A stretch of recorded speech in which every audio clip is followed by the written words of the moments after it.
Meus amigos, meus irmãos, que Jesus, o nosso divino amigo, nos abençoe a todos e nos mantenha sob a sua paz. O tema da gratidão é muito pertinente, especialmente nos dias em que nós vivemos, em que o campo, por exemplo, da psicologia positiva tem apontado a relevância da manutenção da própria saúde, o hábito da gratidão, a promoção na vida íntima de sentimentos enobrecedores como esse da gratidão, a percepção do nosso lugar no mundo, do conjunto de oportunidades que a providência divina nos confere, promovendo então dentro de nós um contentamento pelo simples fato de estarmos vivos, por enfrentarmos situações que nos desafiam e que nos ajudam no nosso progresso espiritual. É muito importante para o equilíbrio do nosso organismo, por exemplo, essa manutenção do hábito de agradecer. Agora é evidente que o tema nos apresenta como algo complexo, porque na nossa condição espiritual não é comum nós agradecermos. Encontramos lá na codificação, em O Livro dos Espíritos, por exemplo, uma análise sobre a lei de adoração, em que Allan Kardec vai recolher dos espíritos o entendimento da prece em 3 facetas. Nós podemos louvar a Deus na prece, nós podemos pedir e agradecer. E quando pensava sobre o tema, eu me perguntava, será que eu tenho me lembrado de agradecer o conjunto de bênçãos que tenho recebido nessa vida? Será que já estamos habituados à condição do agradecimento?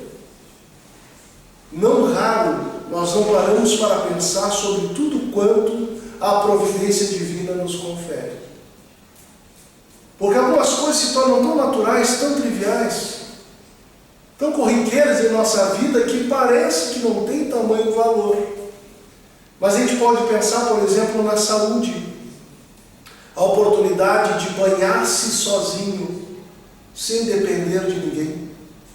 De alimentar-se com as próprias mãos. De ter saúde mental que nos permita a bênção de dar conta da manutenção do próprio corpo, da família, da nossa casa, pelo trabalho. A possibilidade de nos comunicarmos pela palavra, quando tantos são incapacitados pelas circunstâncias da vida em operar uma frase, em apresentar uma opinião. Somos dotados de uma condição cognitiva saudável que nós podemos confabular, estruturar ideias, analisar a vida. Temos memória quando nós vemos os casos de Alzheimer e outras patologias neurológicas. Como é bom poder lembrar o nome das pessoas que nós amamos, as coisas boas que vivemos, a superação das provas que já enfrentamos. Aí a gente para um pouquinho para pensar e percebe o quanto há por agradecer. Quanto há. Agora nós precisamos nos indagar. Por que será que nós, salvo as exceções que devem existir, não nos lembramos no cotidiano em agradecer? Não somente as bênçãos, também as dificuldades que se traduzem no aproveitamento da nossa evolução espiritual, também em bênçãos.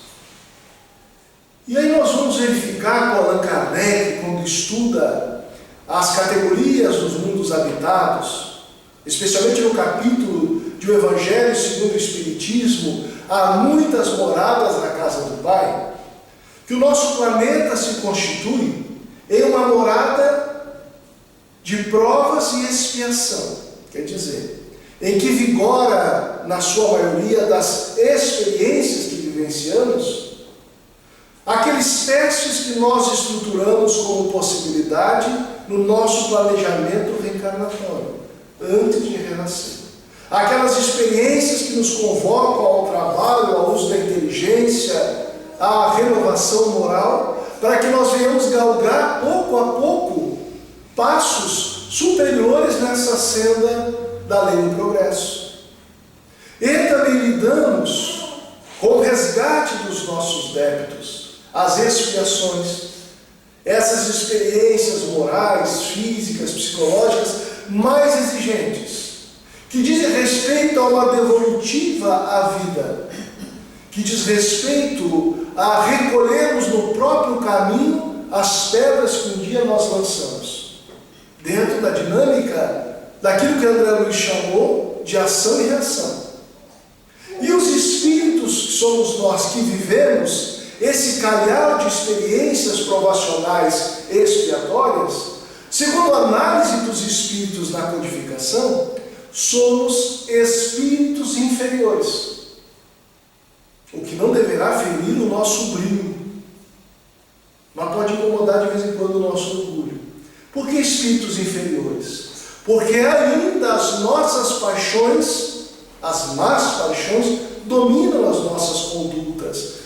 Quando nós paramos para pensar, evidentemente, em termos dessa grande família terrena, nós ainda nos deixamos conduzir por emoções perturbadoras, como a raiva, o ciúme, a inveja, o orgulho.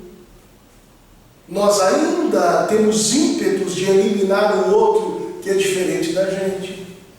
Às vezes não mais com armas, mas com a palavra, com expedientes de moral inadequada.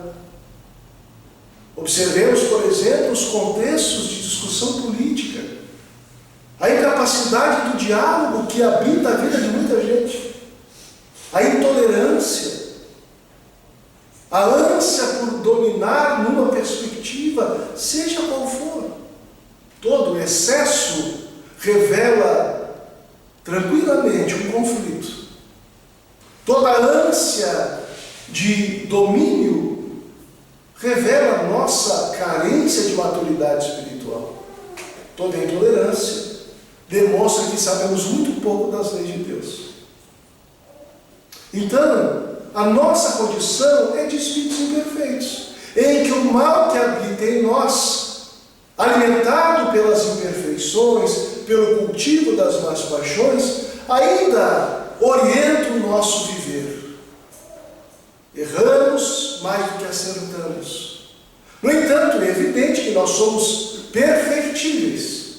Estamos na direção do progresso espiritual e aprendemos com os nossos erros a abençoada reencarnação, que faz com que tenhamos novas experiências, a fim de aprendermos nas mais variadas circunstâncias sociais, étnico-raciais, culturais e sexuais,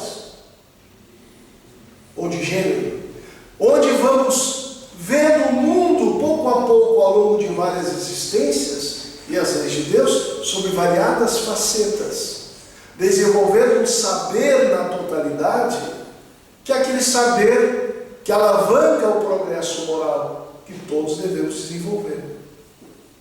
Contudo, dada essa imperfeição, raramente nos habituamos a agradecer. Surge uma enfermidade, por exemplo, que a gente não estava aguardando. Vai ao médico, o médico detecta com alguns exames e a gente já fica chateado. Olha, quem mandou ir no médico? O médico é para achar doença. Fui no médico e apareceu a enfermidade. Aí o médico dá um regime de orientação de prescrição médica para restabelecer a nossa saúde. Aí a gente compra o remédio quando não pode comprar e reclama porque vai tomar remédio que o médico indicou. Não se traduz uma forma de rebeldia? É uma oportunidade de poder adquirir medicamento em um mundo em que ainda é presente exclusão social e muita gente não tem acesso a determinados medicamentos. E se nós temos e podemos tomar e tivemos acesso à orientação médica, ainda assim a nossa rebeldia fala mais alto. E a gente fica indignado, ou fazer tal ou qual tratamento.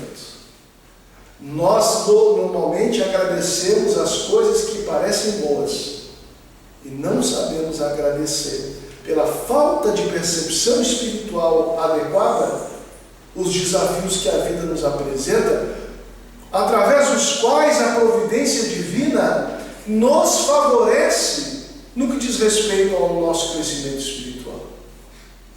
Reclamar um exemplo, uma marca de espíritos imperfeitos que somos.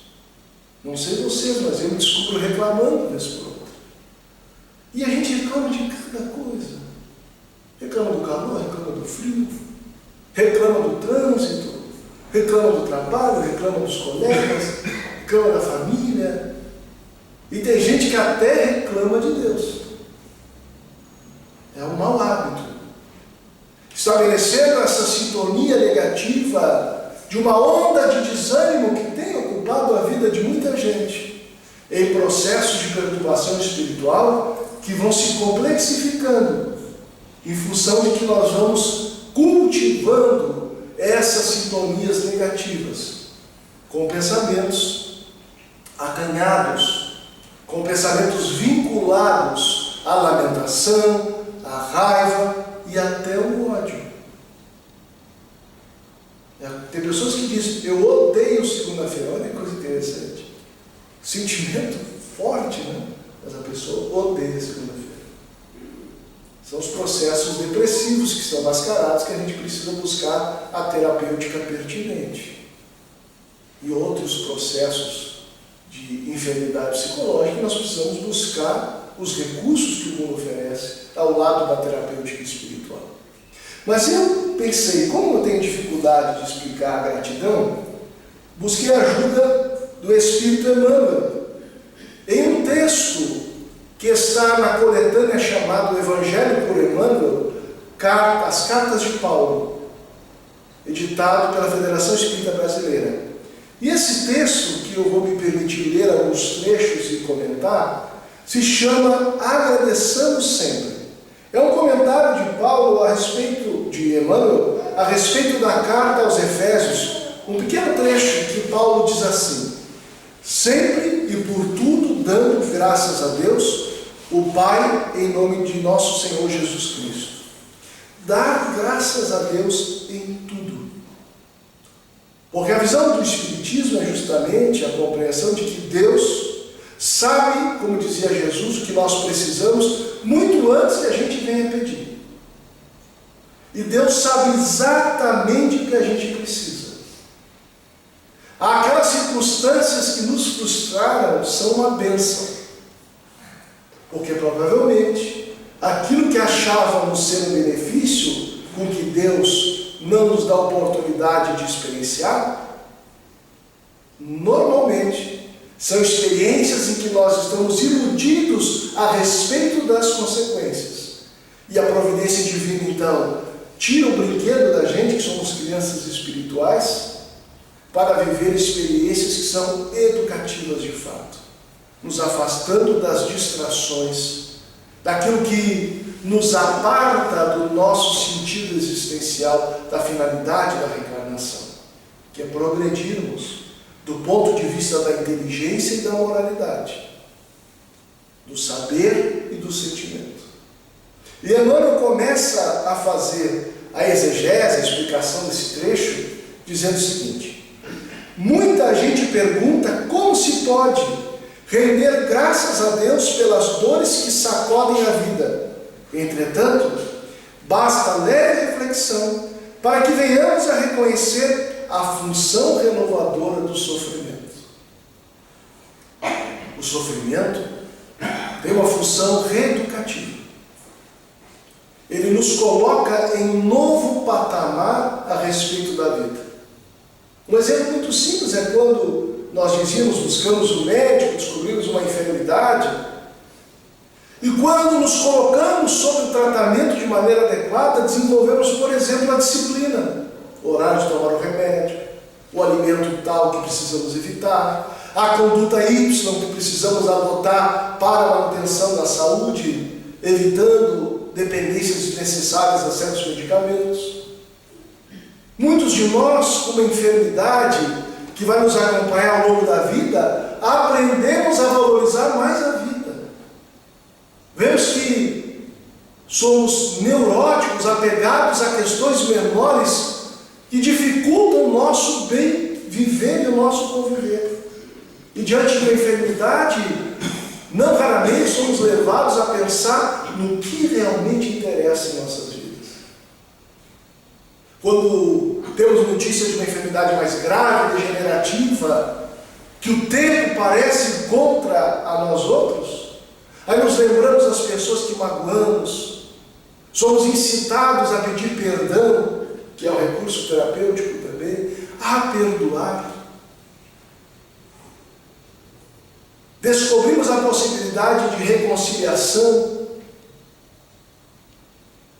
Tem pessoas que têm, por exemplo, e isso é notório, está catalogado, quem vive a experiência de EQM, de quase morte, que tem a projeção da vida do perispírito à vida espiritual, como André Luiz chama de desdobramento espiritual, e como o espírito vivencia durante a experiência de quase morte, clinicamente apontada, uma análise da reencarnação, e ao retornar à vida física resolve dar conta de trabalhos inacabados, de tarefas que ficaram pela metade, revalorizando a vida.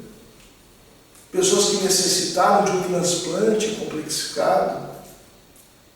Então, é fato, o sofrimento nos ensina muito. Quebra o nosso orgulho, quebra o egoísmo. Porque quando a gente sente a dor moral, enxerga com mais atenção o sofrimento daqueles que convivem conosco. Tem pessoas que têm, por exemplo, receita para depressão alheia, até vivenciarem a depressão. E a noite escura da alma as ensina a ter empatia com pessoas que sofrem do mesmo dilema, na mesma enfermidade. Dada a nossa condição evolutiva, o sofrimento tem essa finalidade: nos ensinar a viver e a aproveitar a vida do ponto de vista do nosso crescimento espiritual. E nós podemos passar a noite dando exemplos.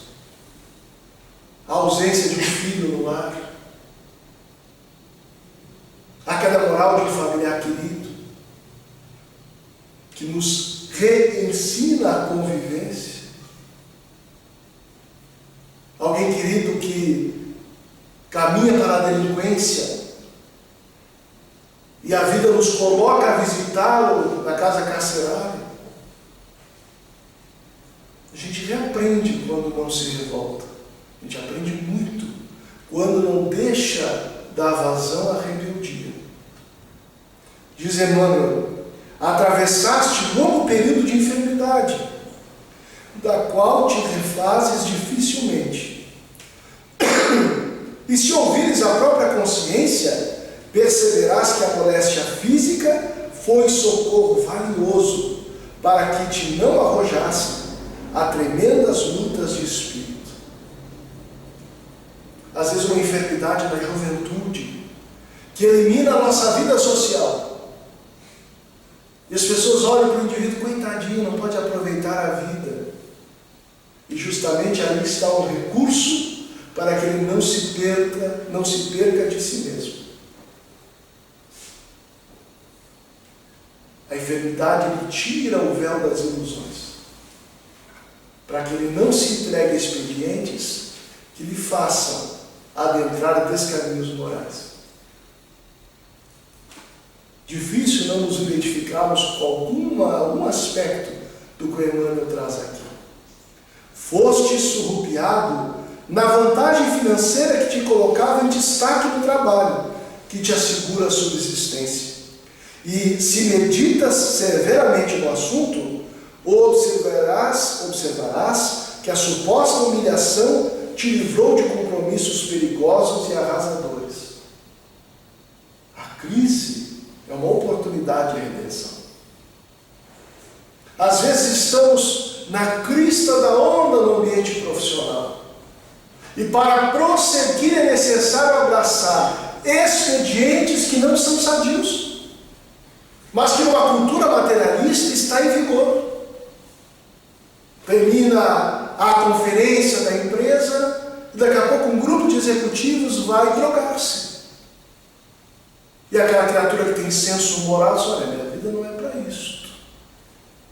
E logo mais ele não participa de alguns expedientes. Se torna antissocial aos olhos de quem se entrega a expedientes dos excessos. E perde. Perde a estima, torna-se alguém que não é do grupo, é isolado. Mas o que é melhor?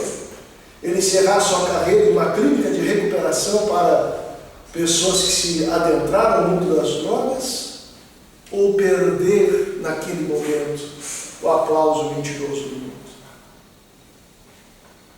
Outras vezes, a atividade levaria a compromissos que não atenderiam à ética, à sanidade moral,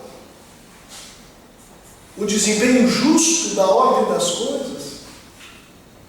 Então, Emmanuel está nos lembrando aqui que essa perda é, na verdade, um ganho. É, na verdade, um ganho. Alguém vai à falência por circunstâncias que não tinha gerência alguma. E é liberto de compromissos que posteriormente poderiam levar à queda moral. Mas para isso é preciso ter um olhar espiritual sobre a vida. Compreender que a vida verdadeira é a vida espiritual. Que aqui nós estamos em experiência temporária. O ser deverá ser o foco da nossa atenção. Mas essa cultura materialista em vigor faz com que, na nossa vigilância, coloquemos o ter acima do ser. E julgamos as pessoas e a nós mesmos pelo jogo mentiroso das aparências. Já disse um brocado, um ditado popular: nem tudo que reluz é ouro. E às vezes aquilo que reluz na nossa vida nos cega para o que realmente interessa. Os nossos compromissos espirituais, que todos nós trazemos para a presente reencarnação. Todos nós. Em diferentes oficinas de trabalho redentor, em diferentes oportunidades, nas circunstâncias sociais as mais variadas. Mas todos nós renascemos para desenvolver nossas potencialidades e colaborarmos com a grande família humana. Mas quando as ilusões dominam as nossas vidas, nós nos afastamos do nosso propósito existencial. Perdemos o endereço de nós mesmos e corremos em busca de mais ilusões para que possam aplacar a nossa consciência e nos deixar em estado de sono, a fim de que não soframos com a clareza de que a vida que estamos a viver é uma vida de ilusões.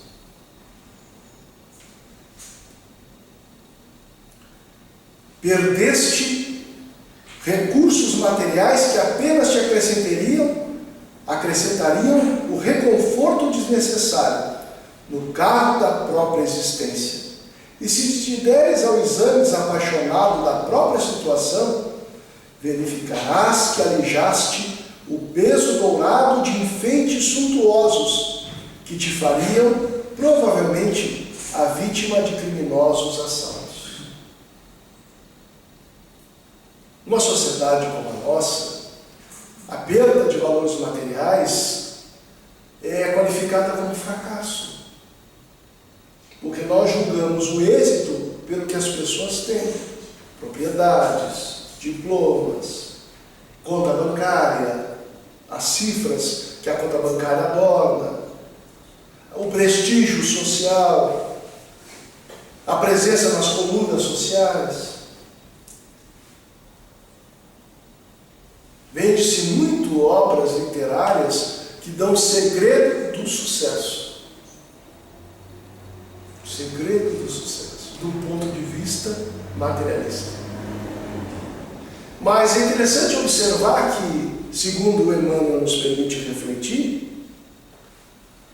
não raramente a perda de determinado valor, a mudança de status social,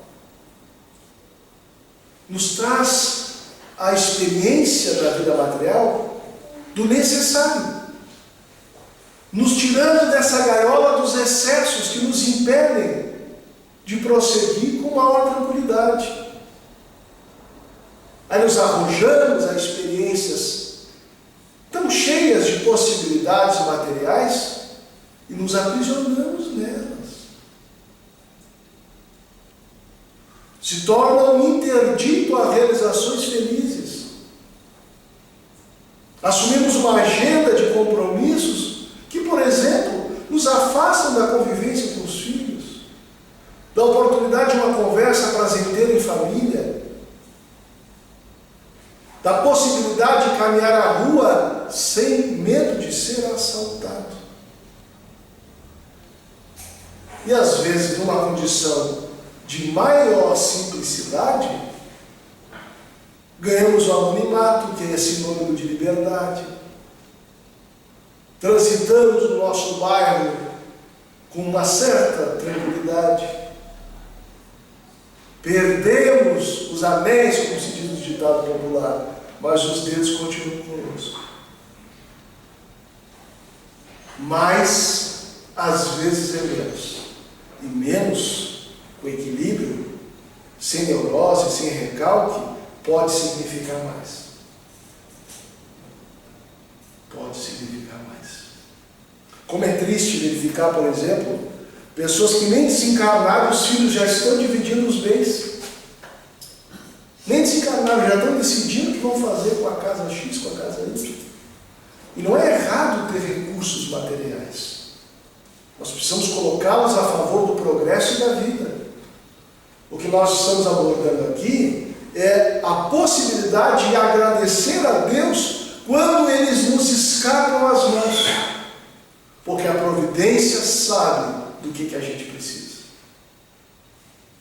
Às vezes aquela facilidade que garantiria para o meu filho uma tranquilidade em certa condição de desenvolvimento profissional, seria, na verdade, um caminho de desvio de rota para ele.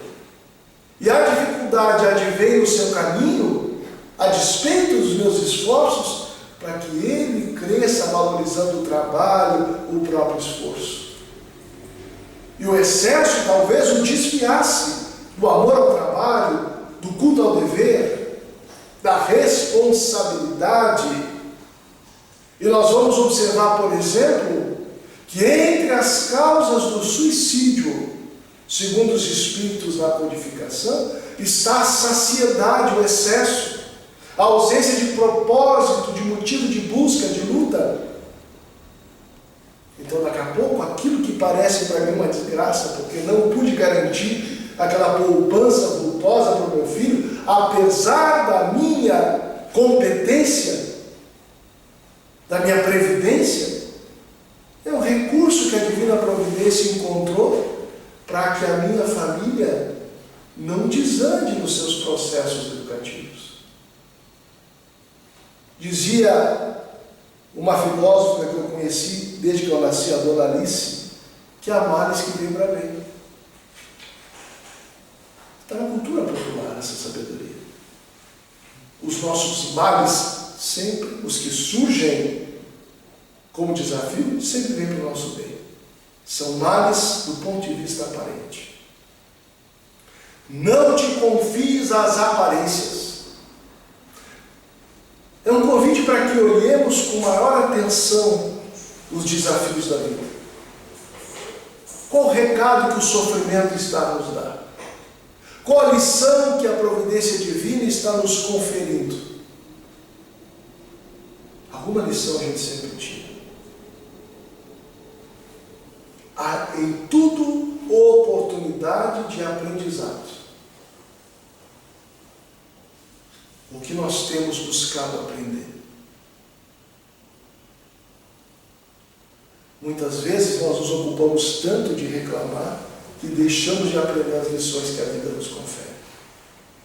E é curioso porque boa parte disso que nós enfrentamos está estruturado no gênero de provas que nós escolhemos, segundo o Livro dos Espíritos, antes de reencarnar.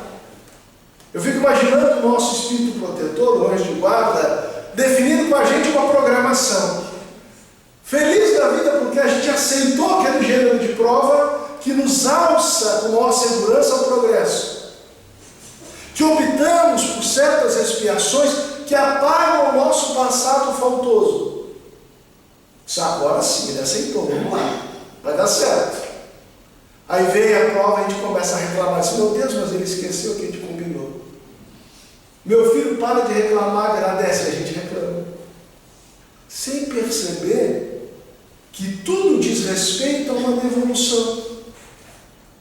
As nossas expiações são devoluções daquilo que um dia nós usurpamos, malbaratamos, não aproveitamos adequadamente. Lá em O Céu e o Inferno, no Código Penal da Vida Futura, Allan Kardec vai perceber, conforme a revelação dos Espíritos, que para que nós venhamos a apagar uma falta do passado, na dinâmica da justiça de Deus, nós precisamos primeiro nos arrepender, seja no corpo ou fora dele. Depois nós vamos expiar nossas faltas, porque a culpa alcança o culpado, para o reajuste sempre misericordioso. Daí vem a terceira etapa, a oportunidade de reparar o mal com o bem. A justiça divina é restaurativa. Ela coloca os que delinquiram, uns inimigos uns dos outros, próximos, para que, aprendendo a amar, reparemos as faltas que cometemos uns com os outros. Por isso que é tão difícil conviver. Porque, salvo aqueles casos que são afetos já estruturados há muito tempo, no nosso ambiente doméstico, encontramos também desafetos do outro. No trabalho, daqui a pouco alguém cisma com a gente na vida profissional. Há uma ausência total de sintonia, de compreensão, vinculada ao nosso passado. Mas a recomendação do Evangelho é amar os nossos inimigos. E o recurso, então, de reparação é fazer o bem a quem nos faça mal, a devolver o mal com o bem. Ainda que seja uma prece, quando não é possível fazer algo que aparentemente seja concreto, mas a prece também é um recurso concreto de benefício. Porque com a prece mobilizamos os fluidos espirituais através do nosso pensamento em prol de alguém. Louva o céu que te imprime euforia ao pensamento. Agradece as alegrias. Mas também agradece a nuvem que te garante a chuva, mensageira do pão. Olha que beleza essa metáfora. A nuvem, a tormenta, a chuva, o mau tempo prenuncia dias melhores depois. Agradecer, inclusive, as dificuldades que nos convocam ao trabalho, à renovação moral, ao exercício da obediência a Deus. Somos filhos rebeldes, é difícil obedecer. Olha a criança rebelde como é que é. A gente diz, meu filho, faça isso, ele faz outra coisa. Tem até um nome contemporâneo para esse distúrbio. E aí a gente vai taxando a criança, não, fulano é rebelde. Nós podemos olhar para a gente a partir das crianças que observamos. Nós também somos rebeldes, quando não aceitamos nossas provas e expiações. E a resignação, que é essa aceitação do coração. E aí nós vamos aprendendo a ser gratos a Deus. Porque as lutas que vivemos são lutas renovadoras, purificadoras. Mesmo que não entendas de pronto os desígnios da providência divina. Não é fácil perceber isso. Sobretudo quando nós estamos nos temporais da vida, a gente nem percebe. A gente quer sair do temporal logo. Mesmo que não entendas de pronto os desígnios da providência divina, recebe a aprovação como sendo o melhor que merecemos hoje. Em favor do amanhã, e ainda que as lágrimas dolorosas te lavem a alma toda, rende graças a Deus. Olha que coisa interessante. Recebe a aprovação com gratidão. Obrigado. Olha que exercício que nós precisamos desenvolver. Para inclusive entrar em uma sintonia espiritual em que a providência divina possa nos ajudar a levar a bom termo nossas provas e expiações. Agradecer. Obrigado, meu Deus. Obrigado porque posso lidar com isso sem desespero, pela fé que me aclara a concepção da vida que é a doutrina espírita. Obrigado porque eu percebo a interdependência das várias vidas que já vivi e sei que o que recebo hoje é o resultado do que eu mesmo semeei no meu caminho. Muito obrigado, meu Pai, porque eu sou capaz diante dessas expiações, de me desiludir com as mentiras que uma cultura materialista ainda nos apresenta, de forma a não perder o endereço de mim mesmo e o objetivo da minha vida. Agradecer o sofrimento como lição. Dizem por aí que Chico Xavier lidava com angina. Gente, dor de dente já é horrível, imagina uma angina. Joanete, então, tem gente que sofre, tem gente que é colunável, que nem eu. Todas as ites que trazem as dores. E aí Chico dizia que a angina era para ele uma enfermeira invisível, que dizia a hora que ele devia deitar-se. Meus amigos, possamos meditar nessas lições que Emmanuel nos traz sobre a gratidão e construirmos uma conduta diária